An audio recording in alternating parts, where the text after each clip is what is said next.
গায়ে রূপের আলো ঘরের ঝিকমি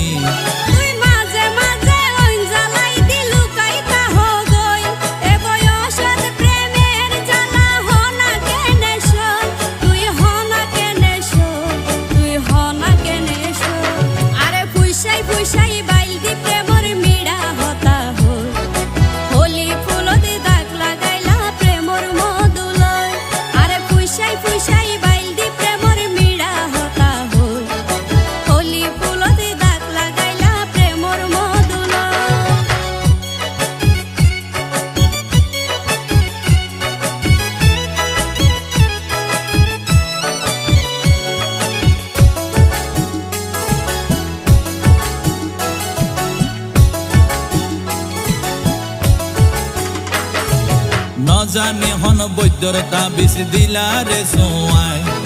ঘুম পাতাই